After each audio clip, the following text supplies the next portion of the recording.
Bau bensin menusuk hidung saat aku terbangun di jok angkot memeluk anak sulungku. Tiba-tiba kaca diketuk. "Ayah?" Dia bertanya dengan suara bergetar. "Mana apartemen mewah dariku?" Tangisku pecah. Mas Bayu dan ibu mertua mengusirku. Yah, mereka bilang aku cuma menumpang. Wajah ayah memerah padam. "Kemas barangmu. Ikut ayah sekarang." Hari itu, aku tahu mereka akan menyesal seumur hidup. Sebelum ceritanya dimulai, silakan tulis di kolom komentar dari daerah mana saja teman-teman yang menonton cerita ini. Dan dengar cerita sambil aktivitas apa? Nyapu, ngepel, tiduran, rebahan atau apa? Yuk kita simak ceritanya. Suasana di dalam apartemen lantai 15 itu terasa mencekam. Jauh lebih dingin daripada udara malam di luar sana. Marsha berdiri mematung di dekat pintu kamar utama. Tubuhnya masih terasa ngilu di sana-sini. Ia baru saja melahirkan anak keduanya 10 hari yang lalu. Jahitan bekas operasinya bahkan belum kering benar. Namun telinganya sudah harus mendengar caci maki yang menyayat hati. Di hadapannya, Hermin, ibu mertuanya, berdiri dengan tangan berkacak pinggang. Wajah wanita parubaya itu merah padam. Matanya menatap Marsha seolah menatap kotoran yang menempel di lantai porselen. Sementara Bayu, suami yang sudah dinikahi Marsha selama 5 tahun, hanya duduk diam di sofa kulit berwarna krem, sibuk memainkan ponselnya seolah keributan ini hanyalah angin lalu. "Kamu itu istri macam apa, hah?" Suara Hermin melengking tinggi, memantul di dinding-dinding apartemen yang mewah itu. "Disuruh bersihin dapur saja lelet. Lihat itu cucian piring menumpuk. Kamu pikir Bayu menikahimu biar kamu bisa ongkang-ongkang kaki jadi nyonya besar di sini?" Marsha menunduk, menelan ludah yang terasa pahit. "Bu, Marsha baru saja menyusui adik. Jahitan Marsha juga masih sakit kalau banyak gerak. Marsha cuma minta tolong Mas Bayu sebentar buat." "Heh," potong Hermin kasar. Ia melangkah maju, telunjuknya hampir menyentuh dahi Marsha. "Jangan manja. Dulu zaman ibu melahirkan Bayu, besoknya ibu sudah ke sawah, sudah masak, nyuci di sungai. Kamu ini perempuan zaman sekarang, dikit-dikit sakit, dikit-dikit ngeluh. Padahal hidupmu sudah enak. Tinggal di apartemen mewah, AC dingin, air tinggal putar keran. Apa kurangnya?" Marsha menoleh ke arah Bayu, berharap suaminya itu akan membuka mulut untuk membela. "Mas, tolong bilang sama ibu. Aku benar-benar lelah hari ini. Si kakak juga lagi rewel." Bayu akhirnya meletakkan ponselnya, namun tatapannya dingin. Tidak ada setitik pun rasa kasihan di sana. "Ya memang benar kata ibu, Syah. Kamu itu terlalu manja. Apartemen ini luas, tapi kotor karena kamu malas. Aku capek kerja seharian cari uang. Masa pulang ke rumah masih harus dengar kamu ngeluh?" Hati Marsha mencelos. "Cari uang? Mas, selama ini kebutuhan rumah tangga bahkan sering pakai uang tabunganku yang dikasih ayah." "Diam kamu," bentak Bayu tiba-tiba. Ia berdiri dari sofa dengan wajah garang. "Jangan berani-berani kamu ungkit soal uang di depan ibuku. Kamu mau merendahkan aku sebagai suami?" Hermin tersenyum sinis melihat anaknya marah. Ia merasa di atas angin. "Tuh, dengar, istri durhaka kamu itu. Sudah numpang, berani nginjak kepala suami. Bayu, ibu sudah bilang dari dulu, perempuan ini tidak tahu diuntung. Apartemen ini kamu yang bayar cicilannya. Kamu yang kerja keras, dia cuma bawa badan. Kalau dia tidak bisa jadi istri yang benar, buat apa dipertahankan di sini?" Marsha terbelalak. Kata-kata, menumpang, itu selalu menjadi senjata mereka. Padahal, Marsha tahu betul sejarah apartemen ini tidak sesederhana itu. Namun, setiap kali ia ingin bicara, ia selalu dipojokkan. "Kalau kamu tidak suka cara aku mengurus rumah, aku bisa pulang ke rumah orang tuaku sebentar sampai aku pulih," kata Marsha dengan suara bergetar, mencoba menahan air mata agar tidak jatuh. "Oh, bagus," seru Hermin. "Pergi sana. Tapi ingat, cucu laki-lakiku, si adik, tetap di sini. Dia pewaris marga. Dia darah daging anakku. Kamu kalau mau pergi, Pergi saja sama anak pertamamu yang cacat itu. Dunia Marsha seakan runtuh. Anak pertamanya, Rio, yang berusia 4 tahun, memang memiliki kebutuhan khusus. Rio belum bisa bicara lancar dan sering tantrum. Selama ini, Hermin dan Bayu selalu memandang Rio dengan tatapan jijik, seolah Rio adalah aib keluarga. Enggak! Marsha berteriak. Naluri keibuannya memberontak. Ia berlari ke arah kamar bayi di mana anak keduanya sedang tidur. Aku nggak akan pergi tanpa anak-anakku. Dua-duanya anakku. Namun, Hermin lebih cepat. Tubuhnya yang gempal menghalangi pintu kamar. Jangan harap. Kamu pikir kamu bisa bawa lari cucu emasku? Dia butuh susu formula yang mahal. Butuh tempat yang layak. Kamu mau bawa dia kemana? Ke jalanan. Bayu mencengkeram lengan Marsha dengan kasar, menariknya menjauh dari pintu kamar. Cengkeraman itu begitu kuat hingga Marsha meringis kesakitan. Mas, sakit. Lepasin. Jerit Marsha. Keluar kamu sekarang. Bayu menyeret istrinya ke arah pintu depan. Bawa si Rio, dan pergi dari sini. Jangan balik lagi kalau kamu belum bisa sadar diri dan minta maaf sujud di kaki ibuku. Marsha meronta. Air matanya tumpah ruah membasahi pipi. Mas, tega kamu mas. Itu anak kita. Dia butuh ASI. Dia masih merah, mas. Bisa pakai susu kaleng. Sahut Hermin enteng dari belakang. Daripada minum ASI dari ibu yang pembangkang, nanti sifatnya nular. Bayu membuka pintu apartemen lebar-lebar. Di sudut ruang tamu, Rio yang sedang bermain mobil-mobilan tanpa ketakutan melihat ibunya diseret. Anak itu mulai menangis histeris. Suara tangisannya yang khas dan melengking membuat Bayu semakin emosi. Bawa anak itu. Bayu menunjuk Rio. Bikin pusing saja suaranya. Marsha terhuyung jatuh ke lantai koridor saat Bayu mendorongnya keluar. Ia tidak sempat memakai alas kaki. Ia hanya mengenakan daster rumahan yang lusuh. Dengan terseok-seok, Marsha bangkit dan berlari memeluk Rio yang menyusulnya keluar dengan wajah bingung dan air mata berleleran. Mas, tolong, ini malam. Mas, aku nggak punya uang pegangan. Dompetku di dalam. Marsha memohon, tangannya menahan pintu yang hendak ditutup. Bayu menatapnya datar. Itu urusanmu. Siapa suruh jadi istri tidak berguna? Pakaian Rio. Pakaianku. Marsha terisak. Hermin muncul dari balik punggung Bayu. Ia melemparkan sebuah tas kresek hitam besar ke wajah Marsha. Tuh, baju-baju bekasmu sama anakmu yang gila itu. Cukup kan? Bra. Pintu apartemen mewah itu tertutup rapat di depan hidung Marsha. Suara kunci diputar dari dalam terdengar seperti vonis mati.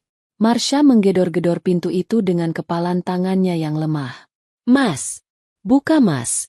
Anakku, kembalikan bayiku, teriaknya histeris. Namun, tidak ada jawaban. Hanya kesunyian koridor apartemen yang membalasnya. Beberapa tetangga mungkin mendengar, tapi tidak ada yang berani keluar. Di apartemen elit seperti ini, kepedulian adalah barang langka. Orang-orang lebih memilih menutup telinga daripada mencampuri urusan rumah tangga orang lain. Marsha merosot ke lantai. Kakinya lemas. Rasa nyeri di perut bekas operasinya kembali menyengat. Tapi rasa sakit di hatinya jauh lebih parah. Ia mendengar suara tangisan bayi samar-samar dari dalam unit apartemen. Itu suara anak keduanya. Hatinya hancur berkeping-keping. Rio memeluk leher Marsha, menyembunyikan wajahnya di dada ibunya. Mama, atut. Mama. Racau anak itu terbata-bata. Marsha memeluk Rio erat-erat. Mencium puncak kepala anaknya yang berbau keringat masam. Ia harus kuat. Ia tidak boleh pingsan di sini. Ia meraba saku dasternya. Kosong. Tidak ada ponsel. Tidak ada dompet. Ia benar-benar diusir hanya dengan baju di badan dan satu kantong kresek berisi baju bekas yang dilempar mertuanya. Dengan sisa tenaga yang ada, Marsha menggandeng tangan Rio, berjalan tertatih menuju lift.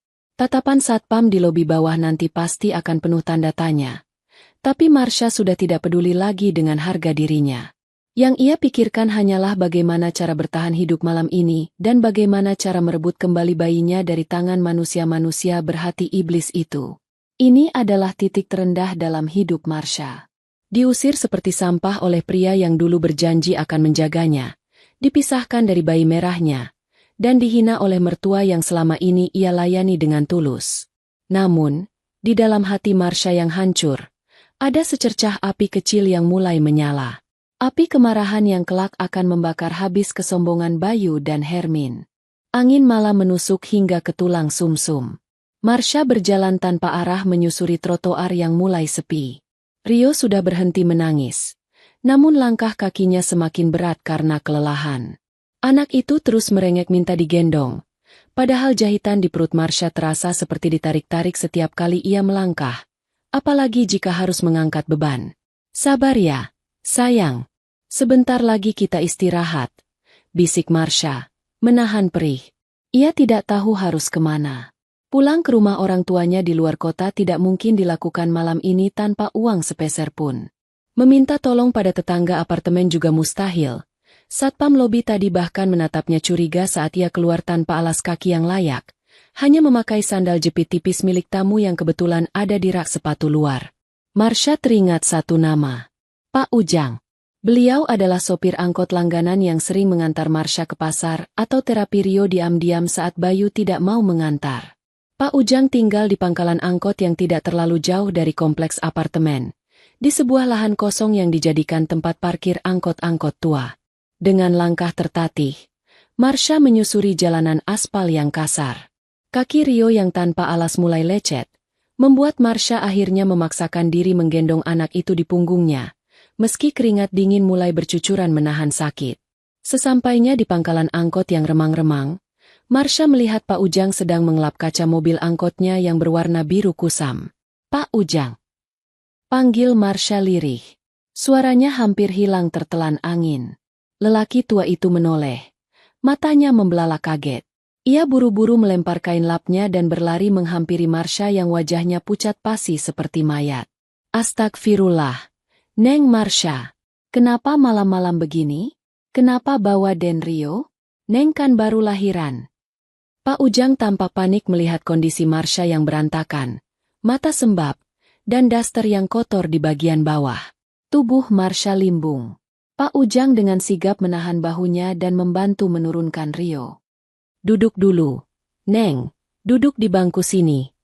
Setelah diberi segelas air mineral hangat oleh Pak Ujang, Marsha menceritakan semuanya dengan suara terputus-putus. Tentang pengusiran itu, tentang bayinya yang ditahan, tentang tuduhan keji mertuanya. Pak Ujang, yang hidup sederhana namun berhati emas, mendengarkan sambil mengepalkan tangan geram.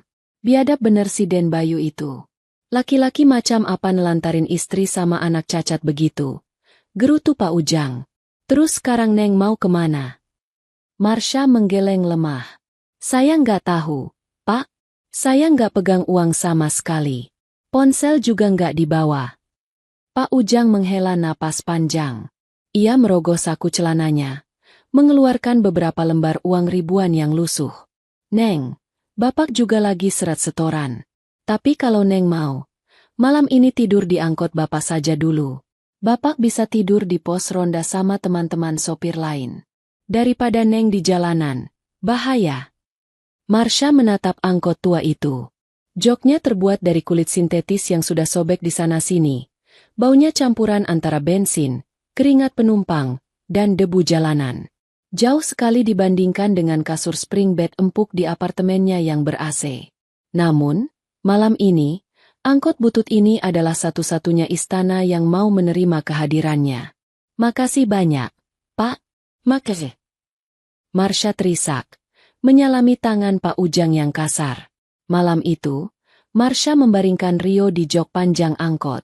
Ia melipat beberapa helai pakaian dari kantong kresek untuk dijadikan bantal bagi anaknya.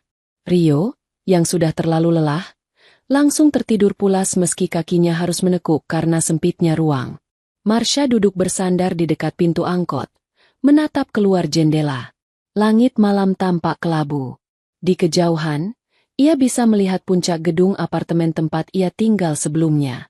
Lampu-lampu di gedung itu berkelap-kelip indah, kontras sekali dengan kegelapan di dalam angkot ini. Ia membayangkan Bayu sekarang pasti sedang tidur nyenyak di kamar yang sejuk, mungkin sambil memeluk guling, tanpa sedikit pun memikirkan apakah istri dan anaknya masih hidup atau sudah mati kedinginan di jalan. Bayangan itu membuat dada Marsha sesak. Rasa sakit fisik akibat operasi sesar kini bercampur dengan rasa sakit pengkhianatan yang luar biasa. "Maafin Mama, Rio," bisik Marsha sambil mengelus rambut anaknya yang lepek keringat. "Mama belum bisa kasih tempat yang enak buat kamu." Nyamuk mulai berdatangan, mendengung di telinga. Marsha sibuk ngibas-ngibaskan tangan, menjaga agar Rio tidak digigit.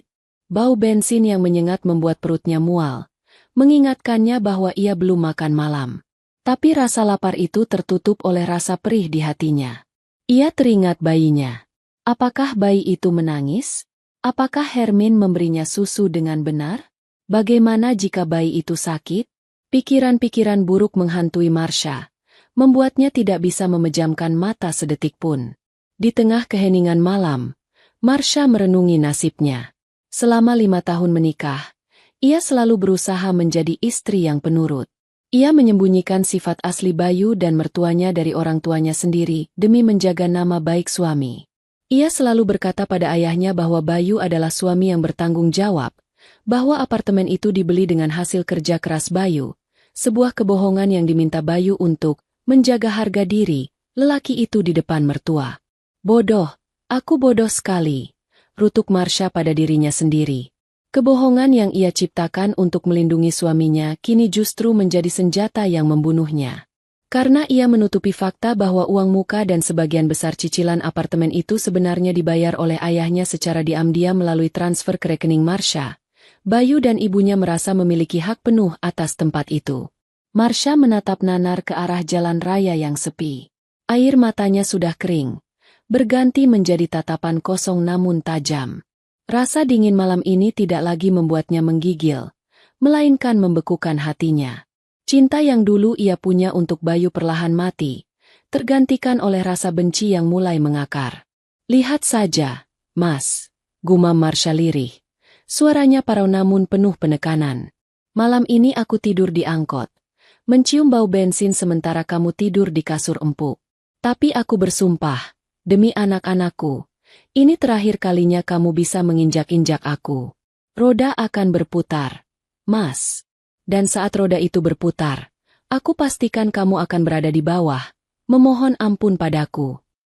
Marsha memeluk lututnya, meringkuk di samping Rio.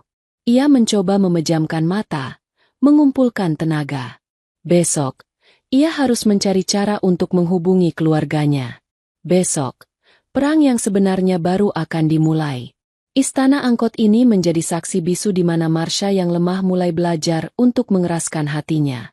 Fajar menyingsing dengan cara yang tidak pernah Marsha bayangkan sebelumnya.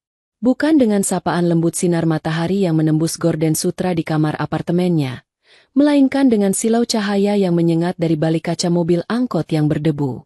Suara deru mesin kendaraan dan klakson dari jalan raya di kejauhan menjadi alarm pagi itu, menggantikan suara alarm ponsel canggih yang kini entah berada di mana.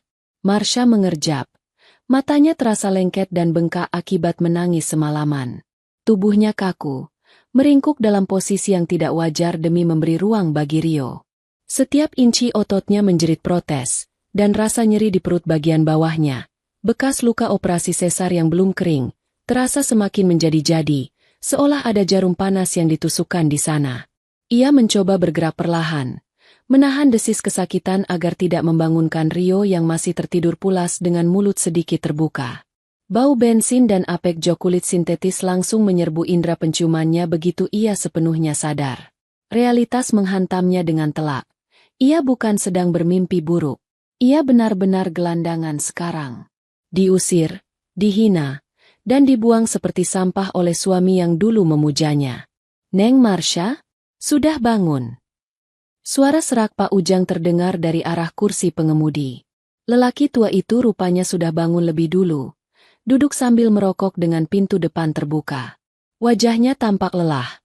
Guratan-guratan tua di wajahnya semakin terlihat jelas di bawah cahaya pagi. "Sudah, Pak." Jawab Marsha lirih. Suaranya parau. Ia membetulkan posisi duduknya. Meringis saat jahitan di perutnya terasa tertarik. Bapak mau narik sebentar lagi. Jam sibuk anak sekolah. Tapi Neng sama Denrio nggak mungkin ikut keliling-keliling. Kasihan Denrio nanti pusing. Kita ke pom bensin depan dulu ya. Di sana ada musola sama toilet bersih. Neng bisa numpang mandi atau istirahat di musola sebentar. Nanti agak siangan bapak balik lagi. Marsha mengangguk lemah. Ia tidak punya pilihan lain.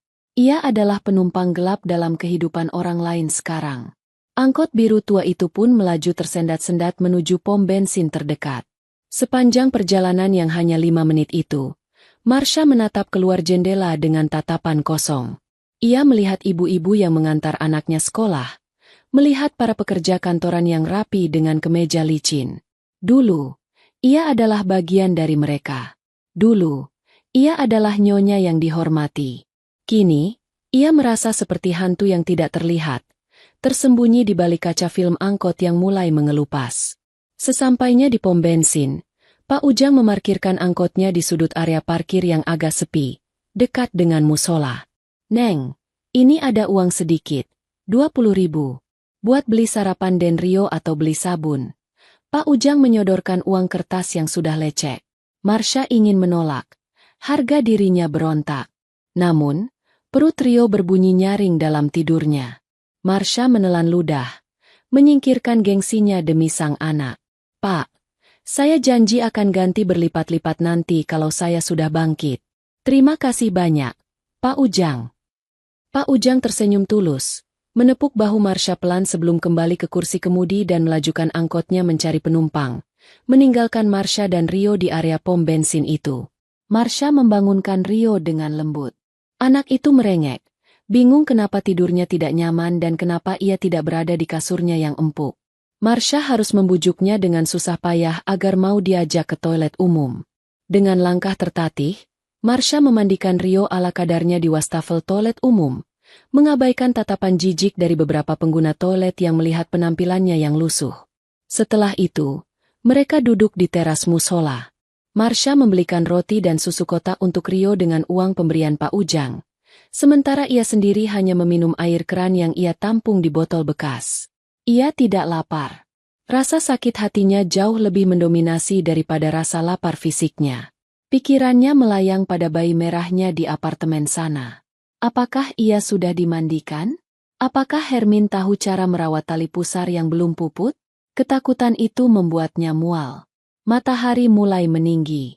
Panas mulai terasa menyengat kulit. Marsha memutuskan untuk kembali masuk ke dalam angkot Pak Ujang yang kebetulan sudah kembali dan diparkir lagi di tempat semula. Pak Ujang bilang ia mau istirahat makan siang di warteg sebentar. Marsha memilih menunggu di dalam angkot demi menghindari tatapan orang-orang. Di dalam angkot yang panas itu, Marsha merasa dunianya semakin sempit. Rio mulai rewel lagi, kepanasan dan bosan. Ibu, mau pulang, mau main mobil-mobilan. Rengek Rio sambil menarik-narik daster ibunya. Sabar ya, nak. Sebentar lagi. Hibur Marsha. Padahal ia sendiri tidak tahu, sebentar, itu kapan. Air matanya kembali menetes tanpa bisa ditahan. Ia merasa begitu gagal. Ia merasa begitu hina. Tiba-tiba, sebuah mobil sedan hitam mengkilap masuk ke area pom bensin dan parkir tepat di sebelah angkot butut itu. Marsha menunduk. Tidak ingin orang di dalam mobil mewah itu melihat betapa menyedihkan dirinya. Ia memeluk Rio, menyembunyikan wajahnya di bahu anaknya. Tok, tok, tok. Kaca jendela angkot di samping Marsha diketuk. Ketukan itu tegas. Namun ada keraguan di sana. Jantung Marsha berhenti berdetak sejenak. Apakah itu petugas keamanan yang mengusirnya? Atau mungkin Bayu yang datang untuk mengejeknya lagi? Dengan tangan gemetar, Marsha memberanikan diri menoleh perlahan ke arah jendela. Dunia seakan berhenti berputar. Di sana, di balik kaca yang berdebu, berdiri sosok laki-laki parubaya dengan kemeja batik yang rapi.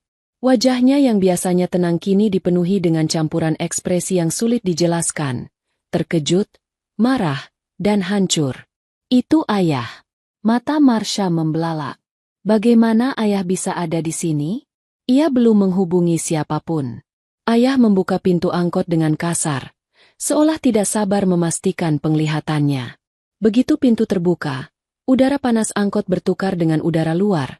Namun yang Marsha rasakan hanyalah hawa dingin dari tatapan ayahnya yang menelusuri penampilannya dari ujung kepala hingga ujung kaki. Mata tua itu melihat daster Marsha yang kotor, kaki Rio yang lecet, dan wajah putrinya yang sembab dan pucat. "Marsha?"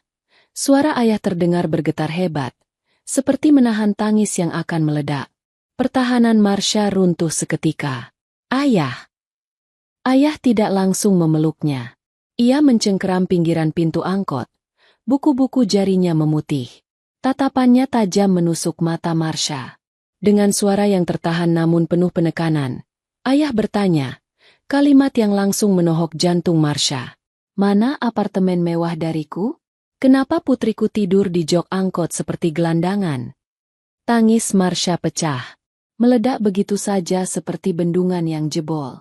Ia menghambur keluar, jatuh berlutut di aspal panas di kaki ayahnya, memeluk kaki laki-laki yang selama ini ia bohongi demi menjaga kehormatan suaminya. "Ampun, Yah, maafin Marsha." Isaknya histeris. Rio yang melihat ibunya menangis ikut menangis keras, membuat suasana di pom bensin itu menjadi pusat perhatian. Ayah membungkuk, menarik bahu Marsha agar berdiri. Ia tidak peduli dengan orang-orang yang menonton. Ia menangkup wajah putrinya dengan kedua tangannya yang gemetar.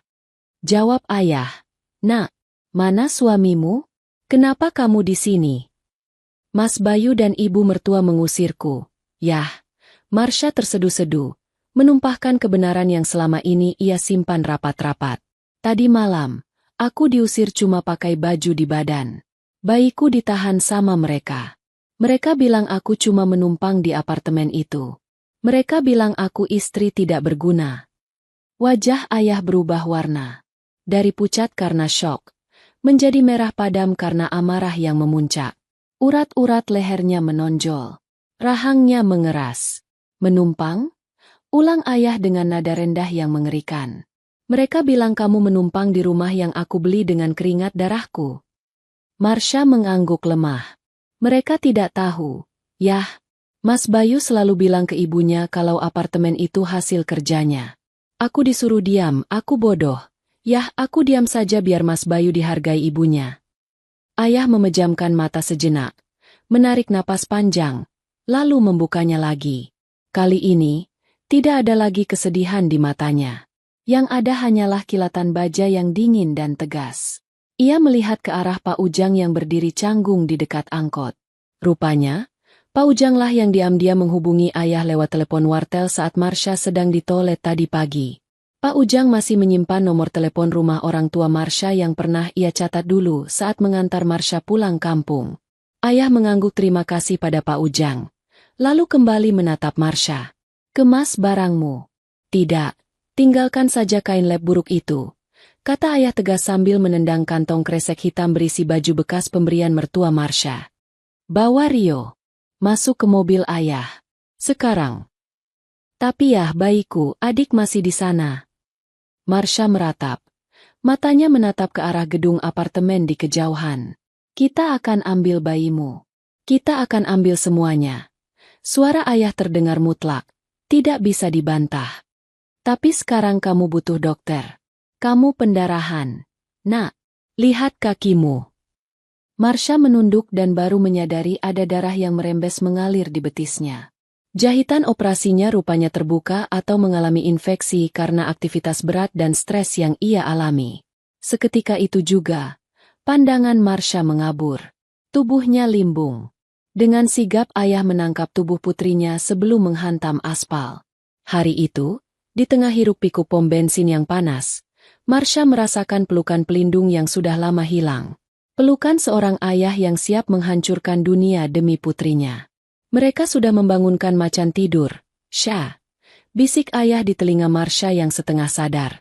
"Hari ini, aku pastikan mereka akan menyesal seumur hidup karena sudah membuat air matamu jatuh." Bau antiseptik rumah sakit perlahan menyadarkan Marsha. Ia membuka mata dan menemukan dirinya berbaring di ranjang yang empuk dengan selimut tebal yang hangat. Ruangan itu hening dan sejuk, sangat kontras dengan kepanasan dan kebisingan yang ia rasakan beberapa jam lalu. Di sofa sudut ruangan, Rio sedang tidur pulas, diselimuti jaket milik ayah. Dan di samping ranjangnya, ayah duduk di kursi, menatapnya dengan pandangan yang sulit diartikan. Ada kelegaan di mata tua itu saat melihat Marsha siuman, namun di balik itu, tersimpan badai amarah yang belum reda. "Sudah bangun?" tanya ayah lembut. Tangannya terulur mengusap rambut Marsha, persis seperti yang dilakukannya saat Marsha masih kecil dan jatuh dari sepeda. Marsha mencoba duduk, namun rasa nyeri di perutnya menahannya. "Jangan banyak gerak dulu. Dokter bilang jahitanmu infeksi dan ada sedikit robekan. Kamu harus istirahat total beberapa hari," cegah ayah. "Rio aman. Dia sudah makan banyak tadi." Air mata kembali menggenang di pelupuk mata Marsha. "Yah, maafin Marsha. Marsha ngecewain ayah. Marsha gagal jadi istri, gagal jadi ibu." "Stop," potong ayah tegas. Ia menarik kursinya lebih dekat. "Kamu tidak gagal. Kamu cuma terlalu baik sama orang jahat. Dan kebaikanmu itu dimanfaatkan oleh bajingan seperti Bayu." Ayah mengambil sebuah tas kerja kulit yang ia taruh di lantai, membukanya, dan mengeluarkan sebuah map berwarna coklat. Ia meletakkan map itu di pangkuan Marsha. "Buka," perintah ayah. Dengan tangan gemetar dan diinfus, Marsha membuka map itu. Di dalamnya terdapat beberapa dokumen penting. Sertifikat hak milik atas satuan rumah susun, kwitansi pembayaran lunas, surat perjanjian jual-beli. Mata Marsha membelalak saat membaca nama yang tertera di kolom pemilik pada sertifikat itu. Marsha Anindita. Bukan Bayu Pratama. Bukan pula nama ayahnya. Tapi namanya sendiri. "Yah, ini." Marsha tergagap, menatap ayahnya bingung. "Tapi Mas Bayu bilang." Mas Bayu bilang sertifikatnya atas nama dia karena dia yang mengurus KPR-nya. Dia bilang uang yang ayah transfer waktu itu cuma pinjaman lunak untuk uang muka. Ayah mendengus kasar. Tawa sinis keluar dari bibirnya. "Pinjaman lunak? KPR? Marsha, dengar ayah baik-baik. Apartemen itu ayah beli tunai. Cash. Tidak ada KPR. Tidak ada cicilan ke bank. Uang yang setiap bulan kamu transfer ke rekening Bayu dengan alasan bantu bayar cicilan, itu masuk ke kantong pribadinya. Dia menipumu mentah-mentah." Dunia Marsha seakan berputar. Selama 5 tahun ini, ia hidup dalam skenario kebohongan yang dirancang suaminya dengan sangat rapi. Ia ingat betul bagaimana Bayu dengan wajah memelas meminta Marsha mentransfer gaji bulanannya, sebelum Marsha berhenti kerja, dan uang kiriman ayah untuk membayar cicilan apartemen. Bayu bahkan sering marah-marah jika Marsha telat mentransfer, mengatakan kalau pihak bank sudah menelepon. "Tapi, kenapa ayah nggak pernah bilang?" tanya Marsha lirih. "Karena kamu yang minta, Sha," jawab ayah dengan nada sedih. "Kamu ingat sebelum menikah? Kamu memohon sama ayah agar tidak menyinggung soal harga apartemen di depan Bayu, karena dia laki-laki yang punya harga diri tinggi. Kamu bilang, biarkan Mas Bayu merasa dia yang bertanggung jawab, yah. Ayah turuti maumu. Ayah transfer uangnya ke rekeningmu. Lalu kamu berikan ke dia untuk beli apartemen itu. Ayah pikir dia benar-benar membelinya atas namamu sebagai bukti cinta. Ternyata dia licik. Dia membohongimu soal proses pembeliannya. Tapi dia tidak bisa membohongi hukum. Sertifikat asli ini ayah pegang salinannya dari notaris. Dan aslinya ada di deposit box ayah. Bayu tidak pernah memegang sertifikat asli. Yang dia pegang di lemari besi di apartemen itu cuma fotokopi yang mungkin sudah dia palsukan. Kenyataan ini menghantam Marsha lebih keras daripada tamparan fisik. Jadi, selama ini ia merasa menumpang di rumahnya sendiri. Selama ini ia diinjak-injak oleh mertuanya di atas lantai yang ia beli dengan uang ayahnya.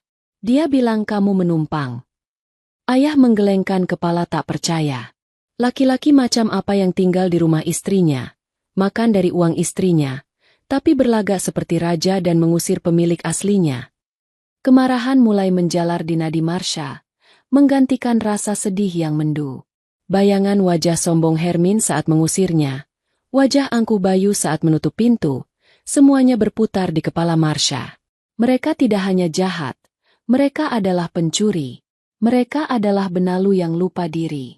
Sekarang kamu tahu posisimu, Sha, kata ayah, menatap tajam ke dalam mata putrinya. Kamu bukan korban yang tidak berdaya. Kamu adalah pemilik sah istana itu. Mereka yang menumpang. Mereka yang benalu. Dan sekarang, benalu itu sudah berani melukai inangnya. Marsha mengepalkan tangannya di atas selimut. Rasa sakit di perutnya seolah hilang, tergantikan oleh adrenalin yang membara. Ia melihat Rio yang tertidur pulas di sofa. Anak itu tidak bersalah, tapi harus tidur di angkot karena kebodohan ibunya yang terlalu naif. Dan bayinya yang masih merah ada di tangan monster-monster itu. Yah, panggil Marsha. Suaranya kini terdengar berbeda. Tidak lagi bergetar, tidak lagi lemah. Ada ketegasan baru yang muncul di sana. Aku mau ambil anakku. Aku mau mereka keluar dari rumahku. Ayah tersenyum tipis. Senyum yang penuh kebanggaan sekaligus intimidasi. Itu yang mau ayah dengar. Tapi kita tidak akan datang ke sana dengan tangan kosong dan emosi meledak-ledak seperti orang pasar. Kita akan datang dengan cara yang elegan dan mematikan. Ayah mengeluarkan ponselnya, lalu menekan sebuah nomor. Halo, Pak Herman? Siapkan tim pengacara terbaik Bapak.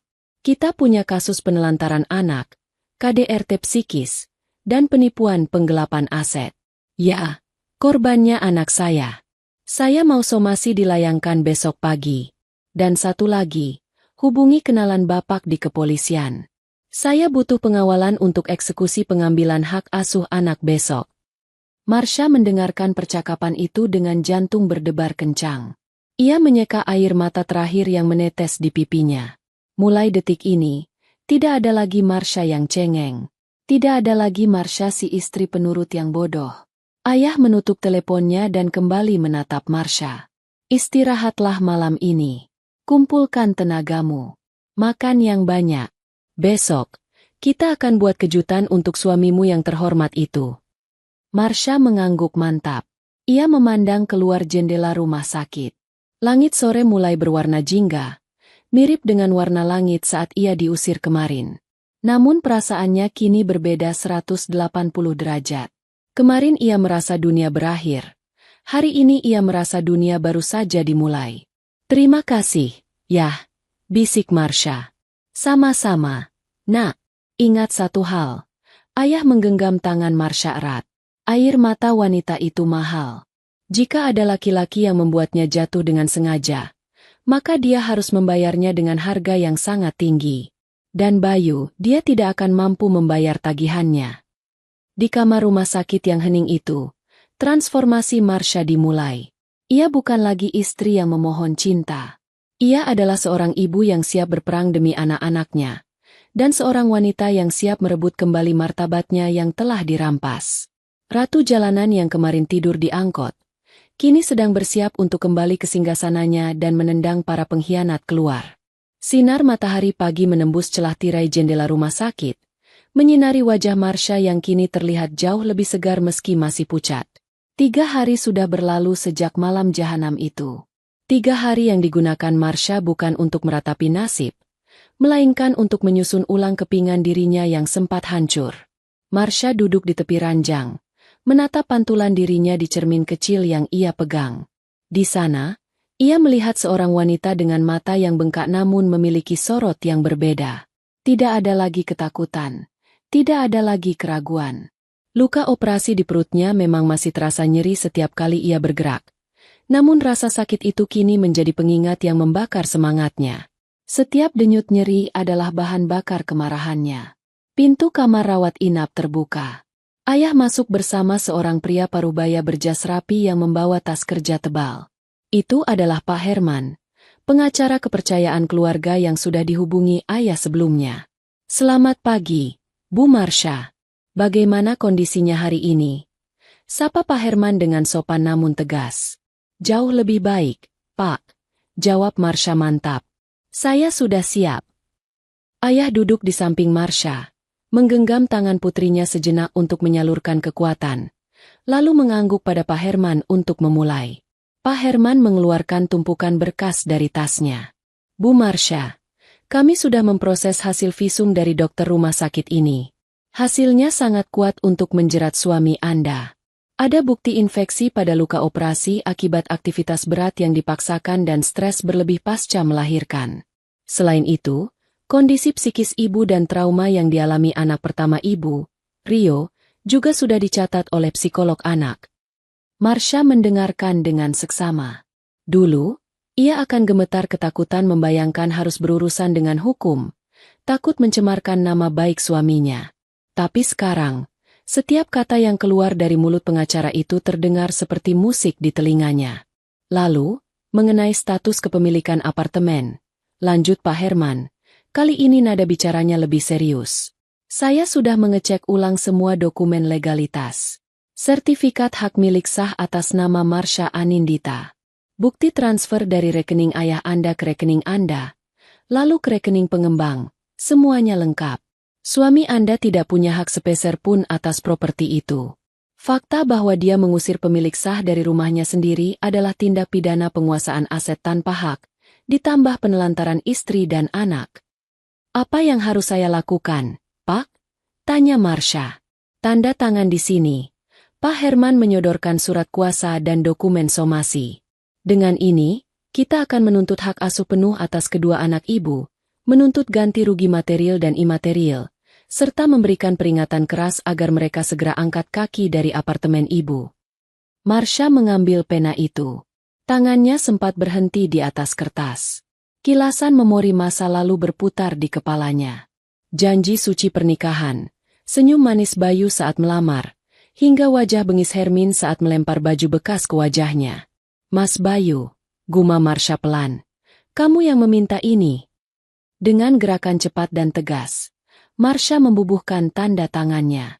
Goresan tinta itu terasa begitu membebaskan. Detik itu juga, Marsha merasa beban berat yang selama ini menghimpit dadanya terangkat. Ia bukan lagi korban. Ia adalah penggugat. Siang harinya, Marsha meminta izin dokter untuk pulang lebih awal meski disarankan istirahat sehari lagi. Ia tidak bisa menunggu lebih lama. Bayinya, si adik, masih berada di tangan orang-orang itu. Naluri keibuannya menjerit, membayangkan anaknya menangis kehausan atau tidak dirawat dengan benar. Ayah sudah siapkan baju untukmu, kata ayah sambil menyerahkan paper bag dari butik terkenal. Marsha membuka bungkusan itu. Isinya bukan daster lusuh atau kaos oblong, melainkan setelan blazer berwarna biru dongker yang elegan, celana bahan yang nyaman, dan sepatu datar yang rapi. Pakaian yang menyiratkan wibawa. Pakaian seorang pemilik, bukan penumpang. Saat Marsha berganti pakaian di kamar mandi, ia menatap dirinya di cermin besar. Blazer itu membalut tubuhnya dengan sempurna, menutupi kerapuhan fisiknya. Ia memoles sedikit lipstik merah marun di bibirnya yang pucat. Warna keberanian. Dulu aku menangis karena takut kehilanganmu, Mas. Bisik Marsha pada bayangannya sendiri di cermin. Sekarang, aku sudah tidak punya air mata lagi untukmu. Air mataku sudah mengering, mengeras menjadi baja. Kamu akan berhadapan dengan wanita yang berbeda hari ini. Keluar dari kamar mandi, Marsha melihat Rio sedang bermain robot-robotan dengan ayah. Anak itu tampak gembira, tidak lagi ketakutan seperti saat diangkut. Marsha menghampiri Rio, berlutut perlahan menyamakan tingginya. Rio, Mama mau jemput adik. Rio sama kakek dan Pak sopir di mobil ya nanti. Jemput adik bayi? Tanya Rio polos. Iya, kita bawa pulang adik. Kita tinggal sama kakek dulu sementara. Marsha kemudian mengambil ponsel barunya, yang juga dibelikan ayah untuk menggantikan ponsel yang ditahan Bayu. Ia mencari satu nomor kontak yang ia hafal di luar kepala. Nomor Pak Asep, kepala keamanan apartemen. Pak Asep adalah orang baik yang sering membantu membawakan belanjaan Marsha saat Bayu terlalu malas turun ke lobi. Telepon tersambung. Halo, Pak Asep. Ini Marsha. Sapanya tenang. Bu Marsha. Astaga, Ibu kemana saja? Saya dengar keributan 3 hari lalu. Tapi pas saya naik, ibu sudah tidak ada. Pak Bayu bilang ibu kabur dari rumah. Suara Pak Asep terdengar panik dan khawatir. Saya tidak kabur, Pak. Saya diusir. Jawab Marsha lugas. Pak Asep, saya butuh bantuan Bapak. Tolong amankan rekaman CCTV koridor lantai 15 dan lobi utama pada tanggal dan jam kejadian saya keluar. Jangan sampai dihapus. Saya akan datang sebentar lagi bersama polisi dan pengacara. Hening sejenak di ujung telepon. Lalu terdengar suara tegas Pak Asep. Siap, Bu. Kurang ajar betul kalau ibu sampai diusir begitu. Rekaman aman, Bu. Kebetulan saya yang pegang kuncinya. Saya tunggu ibu di lobi. Marsha menutup telepon. Ia menarik napas panjang, mengisi paru-parunya dengan keberanian. Ia menoleh pada ayah yang sudah berdiri siap dengan kacamata hitamnya. Terlihat gagah dan mengintimidasi. Sudah siap, Nak? Tanya ayah. Sangat siap. Yah, ayo kita pulang. Jawab Marsha. Perjalanan menuju apartemen terasa berbeda kali ini. Marsha duduk di kursi belakang mobil ayah yang nyaman, memandang jalanan Jakarta yang macet. Di belakang mobil mereka, mobil Pak Herman dan sebuah mobil patroli polisi mengikuti. Iring-iringan kecil yang membawa misi besar. Jantung Marsha memang berdetak kencang, tapi bukan karena takut. Itu adalah adrenalin seorang prajurit yang akan turun ke medan perang. Ia mengingat kembali rasa dingin jok angkot, bau bensin yang menyengat, dan tangis Rio yang kelaparan. Memori itu ia jaga agar tetap panas di dalam dada, menjadi tameng yang melindunginya dari manipulasi Bayu nanti. Ia membayangkan wajah Bayu dan Hermin. Apakah mereka sedang tertawa bahagia karena berhasil menyingkirkan Benalu? Ataukah mereka sedang kewalahan mengurus bayi merah tanpa ibunya? Apapun itu, senyum mereka tidak akan bertahan lama. Marsha mengepalkan tangannya. Kukunya menancap di telapak tangan, memberikan rasa sakit yang membuatnya tetap fokus. Tunggu Mama, Dik. Mama datang. Batinnya. Hari ini, Marsha belajar satu hal penting. Kelembutan seorang wanita bukanlah kelemahan. Justru ketika kelembutan itu dilukai dan dikhianati, ia akan bermetamorfosis menjadi kekuatan yang paling mengerikan. Air mata yang dulu ia anggap sebagai tanda ketidakberdayaan, kini telah menempa mentalnya menjadi sekeras baja. Tidak akan ada lagi Marsha yang menunduk. Hari ini, ia akan mendongak, menatap mata para pengkhianat itu, dan menghancurkan kesombongan mereka sampai ke akar-akarnya. Mobil sedan mewah milik ayah berhenti tepat di depan lobi apartemen yang megah. Di belakangnya, mobil polisi menyalakan lampu rotator biru tanpa sirene, cukup untuk membuat beberapa penghuni dan staf lobi menoleh kaget. Suasana sore yang biasanya tenang di apartemen elit itu mendadak berubah tegang. Marsha turun dari mobil. Langkah kakinya mantap. Bunyi sepatu datarnya mengetuk lantai marmer lobi dengan irama yang percaya diri. Ia tidak lagi mengenakan daster lusuh tanpa alas kaki seperti saat ia pergi. Kini, ia berdiri tegak dengan blazer biru dongker, rambut diikat rapi, dan wajah yang memancarkan aura dingin yang menusuk. Pak Asep, kepala keamanan, segera berlari menghampiri. Wajahnya tampak lega melihat Marsha, namun juga sedikit gentar melihat rombongan yang dibawa Marsha, ayahnya yang berwibawa, pengacara dengan tas tebal, dan dua orang petugas kepolisian berseragam lengkap. Bu Marsha, syukurlah ibu baik-baik saja. Sapa Pak Asep. Ia melirik sekilas ke arah polisi. Ini. Pak Asep, terima kasih sudah menjaga bukti yang saya minta. Potong Marsha ramah namun to the point. Pak Asep mengangguk cepat, merogoh saku seragamnya dan menyerahkan sebuah flash disk. Ini salinan rekaman CCTV malam itu, Bu. Jelas sekali terlihat Bapak menyeret ibu dan ibu mertua melempar barang. Saya sudah simpan aslinya di server aman. Terima kasih, Pak. Bapak saksi kunci saya, kata Marsha sambil menggenggam flash disk itu erat-erat. Benda kecil itu adalah salah satu peluru yang akan ia tembakkan hari ini. Mari, kita naik, ajak ayah. Suaranya berat dan berwibawa. Rombongan itu bergerak menuju lift. Orang-orang di lobi menyingkir, berbisik-bisik melihat pemandangan yang tidak biasa itu. Marsha menatap angka digital di atas pintu lift yang berganti satu persatu. lantai 10, 12, 14.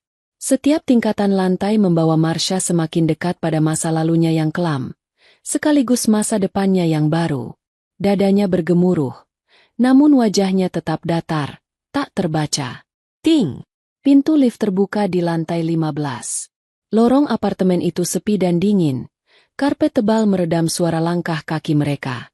Marsha berjalan paling depan, memimpin jalan menuju unit nomor 1508. Unit yang sertifikatnya atas nama dirinya. Semakin dekat ke pintu, Marsha bisa mendengar suara-suara dari dalam. Suara tangisan bayi yang melengking dan parau. Itu suara adiknya. Hati Marsha teriris. Tangisan itu terdengar lelah. Seolah bayi itu sudah menangis berjam-jam tanpa henti. Kemudian terdengar suara bentakan Hermin. Diam! Diam tidak kamu. Dasar bayi cengeng. Mirip ibunya. Lalu suara Bayu yang terdengar frustrasi. Bu, susunya sudah dikasih belum? Berisik banget kepalaku pusing.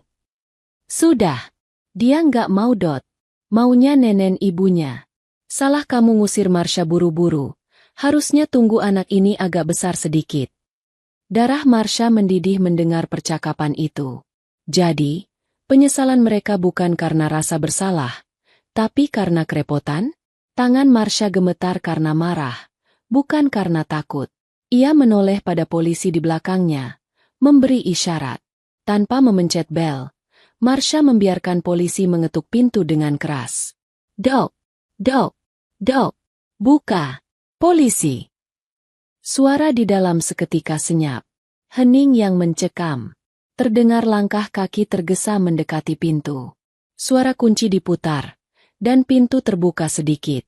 Wajah Bayu muncul di celah pintu, terlihat kusut, matanya merah kurang tidur, dan ia hanya mengenakan kaos oblong serta celana pendek. Siapa sih ganggu? Kalimat Bayu terhenti di tenggorokan. Matanya membelalak lebar saat melihat siapa yang berdiri di hadapannya. Marsha. Tapi bukan Marsha yang ia kenal. Bukan istri yang biasa menunduk takut. Wanita di depannya menatapnya dengan tatapan yang bisa membekukan neraka. Di belakang Marsha, berdiri mertuanya yang ia takuti, pengacara, dan polisi. Ma. Marsha. Bayu tergagap. Wajahnya seketika pucat pasi seperti kain kafan. Ia mundur selangkah, hampir tersandung kakinya sendiri. Marsha tidak menjawab. Ia mendorong pintu itu hingga terbuka lebar, memaksa Bayu mundur lebih jauh. Marsha melangkah masuk ke dalam apartemennya sendiri tanpa melepaskan sepatunya. Ia menginjak lantai ruang tamu yang bersih itu dengan sepatu luarnya, sebuah simbol bahwa ia tidak lagi menghormati aturan-aturan konyol yang dibuat mertuanya di rumah ini. Pemandangan di dalam sungguh kacau. Ruang tamu berantakan dengan kaleng susu formula, popok bekas berserakan di meja, dan bau tidak sedap menguar di udara. Di sofa, Hermin sedang berusaha menenangkan bayi yang menangis, namun caranya kasar, mengguncang-guncang bayi itu dengan emosi. Melihat Marsha masuk diikuti polisi, Hermin ternganga. Guncangannya berhenti. Mulutnya terbuka menutup seperti ikan mas koki kekurangan oksigen. Kamu. Hermin menunjuk Marsha dengan tangan gemetar. Berani-beraninya kamu bawa polisi ke sini. Istri durhaka. Marsha tidak menggubris teriakan Hermin. Matanya terkunci pada bayi merah di gendongan mertuanya. Tanpa bicara sepatah kata pun, Marsha berjalan lurus ke arah Hermin. Tatapannya begitu tajam dan mengintimidasi hingga Hermin, yang biasanya garang, merasa ciut dan refleks memundurkan tubuhnya. Serahkan anakku, suara Marsha rendah, tapi bergema penuh kuasa di ruangan itu. Ini cucuku. Hak asuh ada di tangan bapaknya. Serga Hermin mencoba bertahan, meski suaranya bergetar. Hak asuh. Pak Herman maju selangkah, membuka map di tangannya. Berdasarkan pasal 330 KUHP dan UU Perlindungan Anak, tindakan memisahkan bayi yang masih menyusui dari ibunya secara paksa, apalagi disertai penelantaran, adalah tindak pidana. Serahkan bayi itu sekarang, atau ibu kami bawa ke kantor polisi saat ini juga atas tuduhan penculikan dan penganiayaan anak. Wajah Hermin berubah menjadi abu-abu. Ia menatap Bayu meminta pertolongan. Tapi Bayu sendiri sedang berdiri mematung di pojok ruangan, diawasi oleh 2 polisi bertubuh tegap. Dengan gerakan kaku, Hermin menyerahkan bayi itu.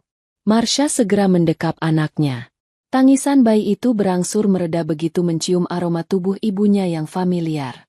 Marsha mencium kening anaknya yang terasa hangat demam. Air matanya menetes satu, tapi ia segera menghapusnya. Marsha berbalik menghadap Bayu dan Hermin. Kini, dengan bayi di pelukannya, ia merasa lengkap. Ia merasa tak terkalahkan. Mas Bayu, panggil Marsha dingin. Bayu menelan ludah. Syah, kita bisa bicara baik-baik. Nggak perlu bawa polisi. Kita suami istri. Syah, ibu cuma emosi kemarin. Diam, bentak Marsha. Suaranya menggelegar, membuat Bayu tersentak kaget. Jangan sebut kata suami istri lagi. Jijik aku mendengarnya. Marsha memberi isyarat pada Pak Herman. Sang pengacara menyerahkan amplop coklat tebal kepada Bayu. Apa ini? Tanya Bayu dengan tangan gemetar. Somasi, jawab Marsha. Dan surat gugatan cerai. Cerai. Bayu tertawa sumbang, mencoba meremehkan situasi meski lututnya gemetar. Kamu mau cerai? Yakin?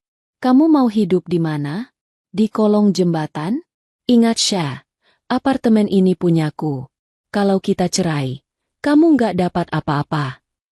Marsha tersenyum miring. Senyuman yang membuat bulu kuduk Bayu meremang.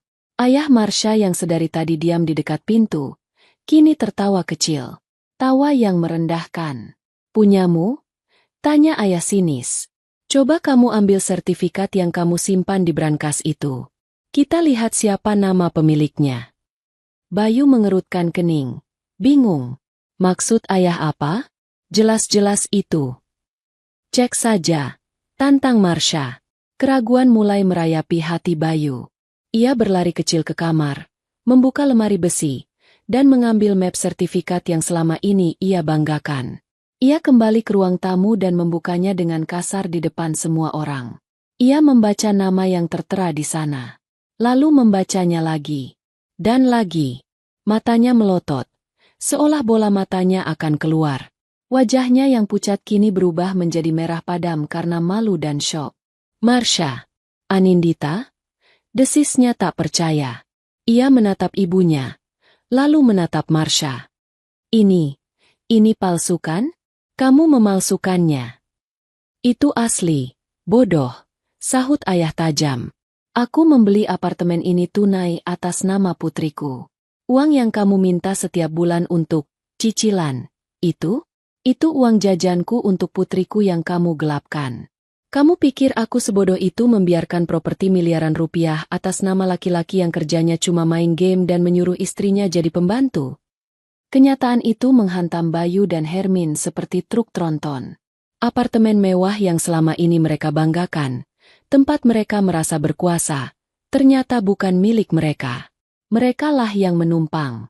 Merekalah yang parasit. Hermin merosot duduk di sofa. Kakinya lemas. Jadi kita tinggal di rumah Marsha? Benar, jawab Marsha lantang. Kalian tinggal di rumahku. Makan dari uang ayahku. Dan kalian berani mengusirku? Mengatakan aku menumpang. Marsha melangkah mendekat. Matanya menatap tajam ke manik mata suaminya yang ketakutan. Dengar baik-baik. Bayu, aku memberimu waktu. Bukan karena aku baik, tapi karena aku ingin melihatmu menderita pelan-pelan membereskan barang-barangmu. Bersiaplah untuk sidang. Aku akan mengambil semuanya. Hak asuh Rio, hak asuh adik, dan ganti rugi atas setiap tetes keringat dan air mataku yang jatuh di lantai ini. Dan ibu, Marsha menoleh pada Hermin. Jangan harap ibu bisa melihat cucu ibu lagi. Nenek yang tega membuang cucunya ke jalanan tidak pantas dipanggil nenek. Syah, tolong Syah jangan begini. Bayu mencoba meraih tangan Marsha. Air mata buaya mulai keluar. Aku hilaf. Syah, aku masih sayang kamu. Jangan sentuh aku. Marsha menepis tangan Bayu dengan jijik. Simpan drama itu untuk di pengadilan. Marsha berbalik, memberi kode pada rombongannya untuk keluar. Ia sudah mendapatkan apa yang ia inginkan hari ini, anaknya, dan harga dirinya. Ia meninggalkan Bayu dan Hermin yang hancur dalam kebisuan ruang tamu apartemen mewah itu. Saat pintu apartemen tertutup di belakangnya, Marsha menarik napas lega. Ia mendekap bayinya erat-erat. Aroma tubuh anaknya adalah kemenangan yang paling manis. Di dalam sana, Bayu dan Hermin kini sedang merasakan neraka yang sesungguhnya. Neraka ketakutan akan masa depan yang suram. Tamu tak diundang itu telah datang, dan dia telah mengambil alih kendali permainan. Ruang sidang pengadilan agama itu terasa sesak oleh ketegangan, meski pendingin ruangan berdengung halus berusaha mendinginkan suasana. Hari ini adalah hari penentuan. Setelah berminggu-minggu proses mediasi yang alot dan gagal total karena Marsha menolak mentah-mentah segala bentuk rujuk, sidang pembuktian dan putusan akhirnya digelar. Marsha duduk di kursi penggugat dengan punggung tegak. Ia mengenakan kemeja putih bersih dan celana bahan hitam. Rambutnya disanggul rapi. Tidak ada lagi jejak wanita yang menangis di dalam angkot.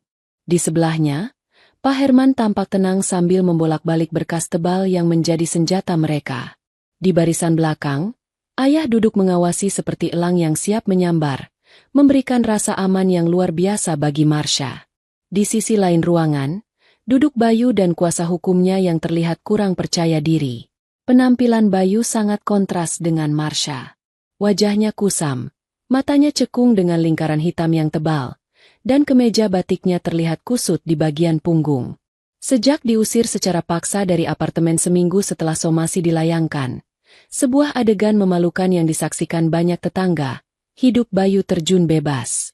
Tanpa fasilitas mewah Marsha, ia kembali menjadi lelaki biasa yang tidak punya apa-apa. Di bangku pengunjung, Hermin duduk dengan gelisah. Wajahnya masam. Ia menatap Marsha dengan kebencian yang menyala-nyala. Namun kali ini, ia tidak berani berteriak. Teguran keras dari petugas keamanan pengadilan di lobi tadi sudah cukup membungkam mulutnya yang biasanya pedas. Sidang dinyatakan dibuka. Suara hakim ketua memecah keheningan, diikuti ketukan palu yang bergaung tegas. Agenda hari ini adalah pembuktian. Pengacara Bayu, seorang lelaki muda yang tampak gugup berhadapan dengan pengacara senior sekelas Pak Herman, mencoba mengajukan argumen klise. Yang mulia, kata pengacara Bayu. Tergugat, saudara Bayu, keberatan jika hak asuh anak jatuh sepenuhnya ke tangan penggugat. Sebagai ayah kandung, ia memiliki hak. Selain itu, mengenai apartemen, tergugat merasa memiliki andil dalam perawatannya selama 5 tahun, sehingga menuntut pembagian harta gonogini atas kenaikan nilai aset tersebut. Marsha mendengus pelan. Andil perawatan? Yang Bayu lakukan hanya duduk main game dan mengotori lantai. Pak Herman berdiri dengan tenang. Izin menanggapi. Yang mulia, kami menolak seluruh dalil tergugat. Mengenai hak asuh anak, kami memiliki bukti tak terbantahkan bahwa tergugat dan keluarganya melakukan penelantaran terhadap anak berkebutuhan khusus dan bayi yang baru lahir. Pak Herman memberi isyarat pada asistennya untuk menayangkan bukti di layar proyektor. Video CCTV dari apartemen diputar. Ruang sidang hening mencekam. Semua mata tertuju pada layar yang menampilkan adegan memilukan. Marsha diseret keluar, Rio yang menangis histeris, dan Hermin yang melempar kantong plastik sampah ke wajah Marsha. Terdengar gumaman kaget dari para hadirin sidang. Wajah hakim ketua mengeras. Ia menatap Bayu dan Hermin dengan pandangan tidak suka. Ini bukan sekadar pertengkaran rumah tangga, Yang mulia, lanjut Pak Herman. Ini adalah pengusiran keji terhadap Ibu Nifas dan anak disabilitas pada malam hari. Apakah pantas hak asuh diberikan kepada pihak yang membuang darah dagingnya sendiri ke jalanan? Bayu menunduk dalam-dalam. Ia tidak berani melihat ke layar. Rasa malu mulai merayapi tengkuknya. Selanjutnya, mengenai tuntutan harta gonogini, suara Pak Herman meninggi sedikit, penuh percaya diri.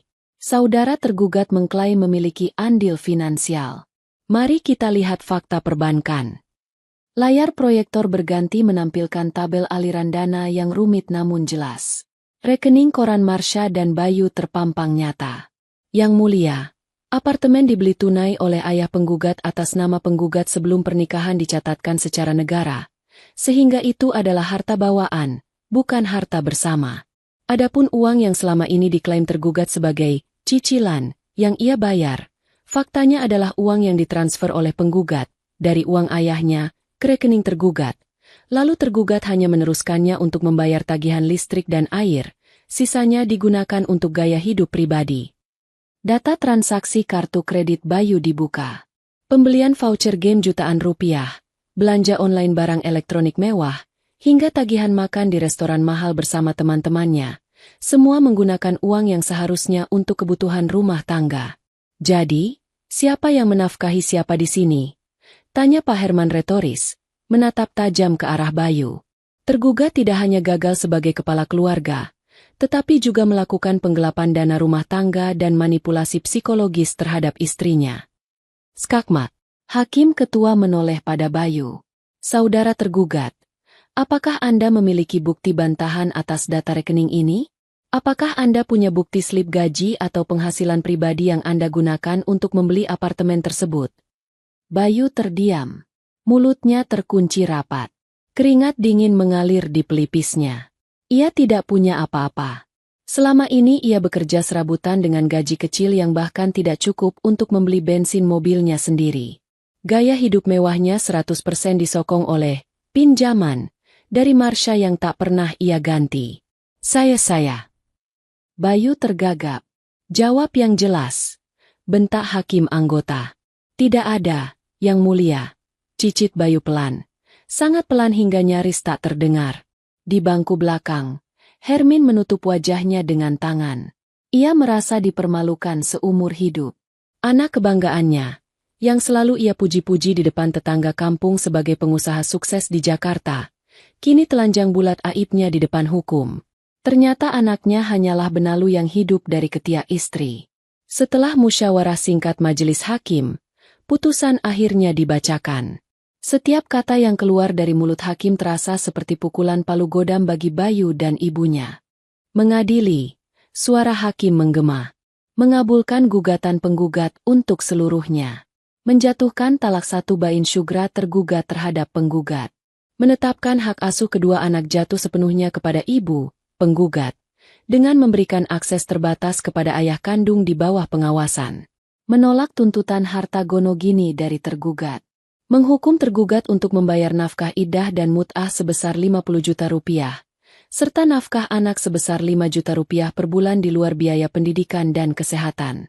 Mata Bayu melotot mendengar angka itu. 5 juta? Yang Mulia, saya tidak punya uang sebanyak itu. Saya sekarang pengangguran. Seru Bayu tanpa sadar, memotong pembacaan putusan. Hakim menatapnya dingin. Itu bukan urusan pengadilan. Saudara laki-laki yang sehat jasmani, bekerjalah. Jika saudara lalai, hukum pidana penelantaran anak menanti Anda. Tok. Palu diketuk 3 kali. Putusan sah. Marsha menghela napas panjang. Beban di pundaknya luruh seketika. Ia menoleh ke arah ayahnya yang tersenyum bangga sambil mengacungkan jempol. Saat sidang bubar, Bayu mencoba mendekati Marsha di lorong keluar. Wajahnya memelas. Tak ada lagi arogansi. Tolong Syah. 50 juta? Dari mana aku dapat uang segitu? Kamu tahu kan kondisiku sekarang. Ibu juga lagi sakit-sakitan karena stres. Bayu mencoba meraih simpati. Marsha berhenti berjalan. Ia berbalik, menatap mantan suaminya itu dengan tatapan datar. Tidak ada rasa benci yang meledak-ledak lagi. Hanya rasa kasihan melihat betapa menyedihkannya laki-laki ini. Ingat saat aku memohon padamu malam itu, Mas? Saat aku minta uang pegangan? Saat aku minta baju untuk Rio? Apa jawabanmu? Tanya Marsha tenang. Bayu terdiam. Wajahnya pucat. Kamu bilang, itu urusanmu. Nah, sekarang, uang nafkah itu adalah urusanmu, Mas. Cari uang. Jadi laki-laki. Berhenti berlindung di balik ketiak ibumu atau belas kasihan mantan istrimu. Marsha melirik Hermin yang berdiri di belakang Bayu dengan wajah menunduk malu. Wanita tua itu tidak berani menatap mata Marsha. Kesombongannya hancur lebur. Dan Bu, kata Marsha pada mantan mertuanya. Semoga ibu belajar satu hal. Menantu itu bukan sapi perah.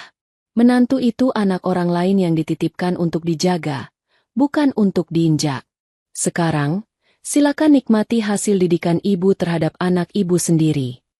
Tanpa menunggu jawaban, Marsha membalikan badan dan berjalan pergi. Langkah kakinya ringan. Di luar gedung pengadilan, matahari bersinar terik. Namun bagi Marsha, rasanya sejuk. Ia sudah bebas. Ia bukan lagi istri yang terkurung. Ia adalah pemenang yang memegang kendali penuh atas hidupnya sendiri. Kunci kartu elektronik itu berbunyi bip pelan saat ditempelkan ke sensor pintu. Lampu indikator berubah menjadi hijau. Marsha memutar gagang pintu dan mendorongnya terbuka. Udara pengap menyambutnya. Apartemen unit 1508 itu sudah kosong selama 2 minggu sejak Bayu dan ibunya dipaksa angkat kaki oleh putusan sela pengadilan sebelumnya. Marsha melangkah masuk, diikuti oleh 2 orang petugas jasa kebersihan profesional yang ia sewa hari ini. Kondisi apartemen itu cukup mengenaskan. Bukan karena rusak parah, tapi karena aura kotor dan berantakan yang ditinggalkan penghuni sebelumnya. Ada sampah bungkus rokok di balkon, noda kopi di karpet ruang tamu, dan bau apek yang menyengat dari kamar tidur utama. Marsha berdiri di tengah ruang tamu. Ingatannya sempat melayang ke malam pengusiran itu. Di titik ini ia diseret. Di titik sana Rio menangis ketakutan. Namun, Marsha segera menggelengkan kepala. Ia tidak datang ke sini untuk bernostalgia dengan rasa sakit. Ia datang untuk membersihkan segalanya. Pak, Bu, tolong bersihkan semuanya sampai kinclong. Perintah Marsha pada petugas kebersihan. Buang semua barang yang bukan milik saya. Baju-baju laki-laki di lemari. Buang. Kasur lama di kamar utama. Ganti spraynya. Semprot disinfektan. Saya mau semua jejak mereka hilang. Siap, Bu. Selama beberapa jam berikutnya, apartemen itu sibuk dengan suara vakum cleaner, gesekan sapu, dan aroma cairan pembersih lantai yang segar. Marsha sendiri sibuk di kamar anak-anak. Ia menata ulang kamar Rio dan adiknya. Ia memasang spray baru bermotif kartun kesukaan Rio, meletakkan mainan edukasi di rak dengan rapi, dan membuka jendela lebar-lebar agar udara segar masuk menggantikan udara beracun masa lalu. Saat membersihkan laci di kamar utama, Marsha menemukan sebuah foto pernikahan mereka yang tergeletak di pojok laci. Kacanya retak. Di foto itu, Bayu tersenyum lebar, terlihat begitu tampan dan menjanjikan. Marsha menatap foto itu sejenak. Ada rasa perih. Tentu saja. 5 tahun bukan waktu yang sebentar untuk dilupakan. Namun, rasa perih itu bukan karena ia masih mencintai Bayu, melainkan karena ia berduka untuk dirinya sendiri yang dulu. Marsha yang naif, yang percaya bahwa cinta saja cukup untuk mengubah seseorang. Dengan gerakan mantap, Marsha membuang bingkai foto itu ke dalam kantong sampah besar berwarna hitam, bergabung dengan tumpukan baju-baju bekas Bayu yang tidak dibawa pergi. Selamat tinggal, Mas Bayu, bisiknya. Terima kasih atas pelajarannya. Pelajaran yang mahal, tapi membuatku sadar betapa berharganya diriku. Sore harinya, pekerjaan selesai. Apartemen itu kini terlihat seperti baru. Lantai marmernya berkilau, dindingnya bersih, dan aromanya wangi lavender. Tidak ada lagi bau rokok, tidak ada lagi jejak-jejak kemalasan Bayu atau omelan Hermin yang menempel di dinding. Marsha menjemput Rio dan adiknya, yang ia beri nama Aruna, artinya Fajar, dari rumah ayah. Saat Rio masuk ke apartemen, anak itu sempat ragu di ambang pintu. Trauma itu masih ada. Masuk. Sayang. Gak ada orang jahat lagi, kata Marsha lembut, berlutut memeluk anak sulungnya. Ini rumah kita. Cuma ada Mama, Rio, sama adik Aruna. Nenek jahat sama papa jahat gak akan kesini lagi. Rio menatap sekeliling dengan mata bulatnya. Ia melihat mainannya tertata rapi. Ia melihat kamarnya yang cerah. Perlahan, senyum merekah di bibirnya. Ia berlari masuk, mengambil mobil-mobilannya, dan tertawa lepas.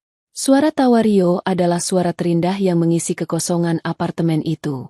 Malam itu, setelah menidurkan kedua anaknya, Marsha tidak langsung tidur. Ia menyeduh secangkir teh hangat dan melangkah keluar menuju balkon lantai 15. Pemandangan kota Jakarta di malam hari terhampar di bawahnya. Lampu-lampu gedung pencakar langit berkelap-kelip seperti jutaan berlian yang ditabur di atas karpet hitam. Angin malam menerpa wajahnya, menerbangkan ujung rambutnya. Marsha memegang pagar balkon, menatap ke bawah. Jauh di bawah sana, jalanan tampak seperti sungai cahaya yang mengalir. Ia teringat malam ketika ia tidur di angkot Pak Ujang. Saat itu, ia melihat ke atas, ke jendela apartemen ini, membayangkan betapa hangatnya di dalam. Sekarang, ia berdiri di sini, melihat ke bawah. Hidup sungguh roda yang berputar. Ponselnya bergetar. Sebuah pesan masuk dari nomor tidak dikenal. Marsha membukanya. Itu foto profil Bayu, tapi nomor baru. Syah, aku tidur di kontrakan petak sekarang sama ibu. Panas, banyak nyamuk. Rio, apa kabar? Aku kangen. Marsha membaca pesan itu tanpa ekspresi. Ia tidak merasakan kepuasan dendam yang meledak-ledak. Hanya rasa iba yang dingin. Bayu dan ibunya kini menuai apa yang mereka tanam. Mereka yang dulu menghina angkot dan kemiskinan, kini merasakan sendiri betapa kerasnya hidup tanpa privilese. Mereka yang dulu membuang keluarga demi ego, kini sendirian dalam kesusahan. Marsha tidak membalas pesan itu. Ia memblokir nomornya. Ia tidak punya waktu untuk meladeni masa lalu. Energinya kini hanya untuk masa depan, membesarkan Rio agar menjadi laki-laki yang bertanggung jawab, tidak seperti ayahnya. Membesarkan Aruna agar menjadi wanita yang tangguh dan mandiri, seperti ibunya. Ia mengangkat cangkir tehnya, seolah bersulang pada bulan yang menggantung di langit. Untuk Marsha yang baru, gumamnya pada angin malam. Kamu bukan ratu jalanan lagi. Kamu adalah ratu di istanamu sendiri. Marsha berbalik, meninggalkan balkon dan menutup pintu kaca geser itu rapat-rapat. Ia berjalan masuk ke dalam kehangatan rumahnya, tempat anak-anaknya tidur dengan damai. Besok adalah hari baru. Fajar akan menyingsing, membawa cahaya harapan yang tidak akan pernah padam lagi. Perjalanan panjang dari korban menjadi pemenang telah selesai. Namun perjalanan hidupnya sebagai wanita merdeka baru saja dimulai. Baru saja dimulai. Baru saja dimulai. Baru saja dimulai. Baru saja dimulai. Baru saja dimulai.